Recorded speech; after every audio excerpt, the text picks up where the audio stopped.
అన్న చెప్పు, ఈ మంగళగిరి నియోజకవర్గానికి సంబంధించి అసలు ఎలా ఉందంటావు? దాదాపు ఈ 4.5 సంవత్సరాల్లో మంగళగిరిలో ఏమైనా జరిగిందా అభివృద్ధి కానీ? అసలు ఏంటి ఈసారి గెలిపి ఎవరిది? మంగళగిరిలో అయితే ఏం లేదన్న, ఏం లేదు, అభివృద్ధి అయితే ఏం జరగల.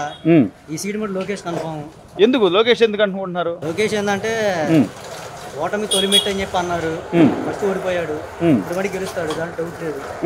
మాకైతే ఈ జగన్ తరపున మా ఇంటి అయితే న్యాయం మాకేం జరగాల, మాకేం పథకాలు ఏం రాలేదు. పథకాలు కూడా రాలా, అసలు ఏమి రాలా. లోకేష్ ఉన్నప్పుడే మా నాన్న పెన్షన్ వచ్చింది, మాకు కొద్దిగా మధ్యవర్తిగా ఇల్లు కట్టించారు, ఇంట్లో మా చెల్లి పుట్టి మిషన్లో తోడు వెళ్ళి వచ్చినాను.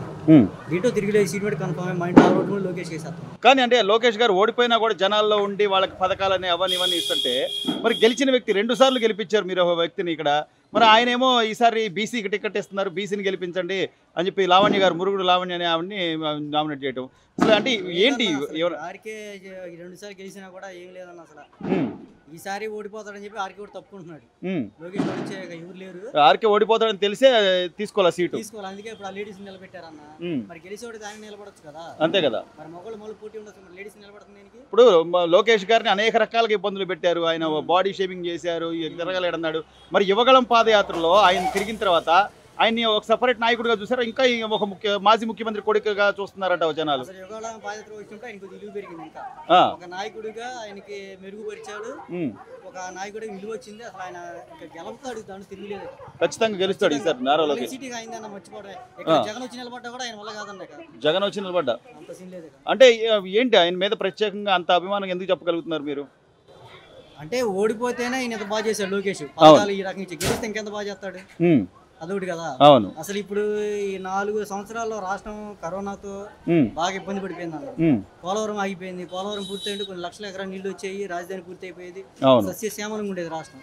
4 సంవత్సరాల్లో ఏమీ లేదు జగన్. మరి జగన్మోహన్ రెడ్డి గారు నేనేమో బటన్ నొక్కాను డబ్బులు ఇచ్చాను, వాళ్ళే వేస్తారు నా ఓట్లు అని చెప్పి అంటున్నాడు. పథకాలు 10 మందికి అందినాయి, 50 మందికి అందలేదు. ఆ బిల్డప్ మాటలు దేనికన్నా? 10 మందికి అందినాయి, 30 మందికి అందలేదు. అసలు మా ఇంట్లో ఏ పథకం రాలా, మీరు ఏ పథకం అందని ఇలా ఇంకెందుకన్నా ఆయన? మరి నేను కులం చూడను, మతం చూడను, పార్టీలు చూడను ఇన్ని చెప్పాడు కదా మరి ఆయన.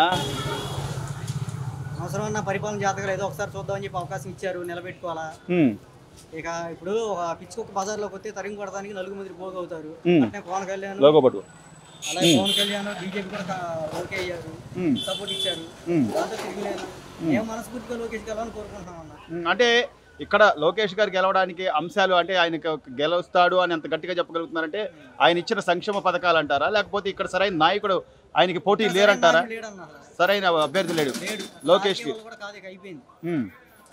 ఏంటంటే స్వార్థం పెరిగిపోయింది, రాజకీయాలు నిలబడుతున్నారు కానీ ఎవరు సంపాదించేసుకుంటున్నారు. ఇప్పుడు రాజధాని మెయిన్ అసలు ఇక్కడ. అవును, రాజధాని ఉండుంటే ఇంకా పాఠాలకు పోయేది, రాజధాని తీసేశాడు, ఏమీ లేదు. ఇప్పుడు సీఎం గారు అదేమంటే నేను బటన్ నొక్కే మీరు 2 సార్లు బటన్ నొక్కండి అని చెప్పి అంటున్నాడు. బటన్ నొక్కితే సరిపోతా, అభివృద్ధి ఇంకేమైనా ఉండాలంటావా? అభివృద్ధి కావాలన్నా, అభివృద్ధి కాదు, పథకాలు ఎవరికి కావాలి? పథకాలు ఎవరు ఇమ్మన్నారన్న? అసలు ఎవరు ఇమ్మన్నారు? 10 మందికి ఉంది, 30 మందికి కావాలని నొక్కాను, అందరికి పడతలేదు. దానివల్ల ఉపయోగం ఏముంది? ఇప్పుడు అన్ని రేట్లు పెరిగిపోయినాయి అన్న, పథకాలు అందినోడు రేట్లు భరించబోతున్నా, అన్నోడు భరించబోతుంది కదా, దానివల్ల ఉపయోగం ఏముంది? అవును, సామాన్యుడికి అయితే పని లేదు, ఖర్చులు పెరిగినాయి, రేట్లు పెరిగిపోయినాయి, అల్లాడిపోయామన్న. అసలు పనులు లేక మన డబ్బులు మనకే ఇచ్చి నేను బటన్ నొక్కుతున్నా అంటాడు.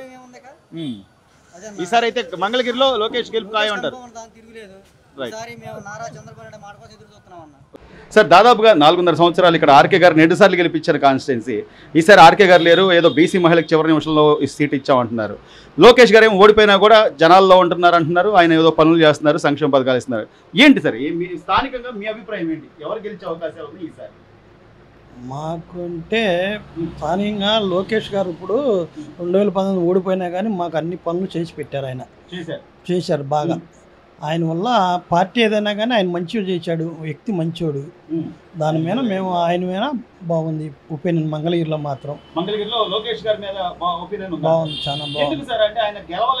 28 పథకాలు ఇచ్చాడు ఆయన.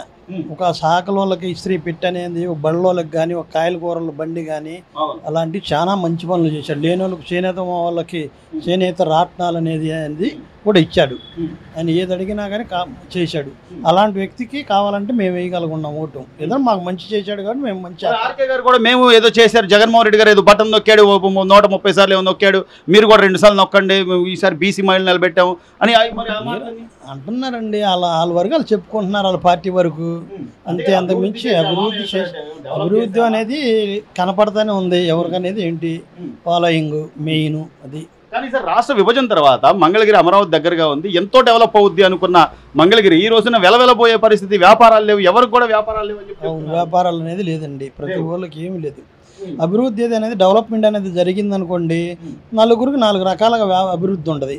ఇసుక ఆపేశాడు, మాది ఆల్ని ఇది మాలం మిషనర్, మనకి ఇసుక ఆపిన వల్ల దానివల్ల టాపీ పని వాళ్ళు మా దగ్గరికి ఎవడో రావట్లా, మేము వ్యాపారాలు లేక ఇట్లా ఖాళీగా కూర్చున్నాం. ఆడిద్ది అంతే కదా. ఇప్పుడు ఇసుక అనేది మనకు కరెక్ట్గా ఇచ్చినట్టయితే బాగుండేది. ఆ మేస్టర్లు వచ్చి నా దగ్గర ఏదైనా మిషన్ తీసుకెళ్ళగలరు. లోకేష్ గారు వస్తే ఇక్కడ అభివృద్ధి చేస్తాడు, ఆయన నమ్మకం ఉందా? ఆ నమ్మకం ఉందండి, ఇదా మాత్రం నమ్మకం ఉంది, నమ్ముతున్నాం. అంటే ఏంటి ఆయన యువగళం పాదయాత్రలో చేసింది కానీ, లేకపోతే ఆయన కష్టపడ్డాడు ఇది ఉందంటారు, అది గతంలో ఓడిపోయాడు కదా అని సానుభూతి అంటారు? సానుభూతి అనేం కాదు, అది ఆయన అభివృద్ధి చేశాడు. 2019 కానీ మాకు అభివృద్ధి చేశాడు. ఆయన ఓడిపోయినా కానీ చేశాడు. ఇక్కడ మంగళగిరిలో గెలిచుంటే ఇంకా బాగా చేసేవాడు. అది ఓడిపోయినా కానీ నలుగురికి 4 రకాలుగా ఉపయోగపడ్డాడు మనిషి. అలాంటి మనిషికి వేస్తారు, పార్టీ అనేది ఏం కాదు, మంచి వ్యక్తి. ఇదాగో డిసైడ్ అయ్యారు కంపల్సరీ 100%.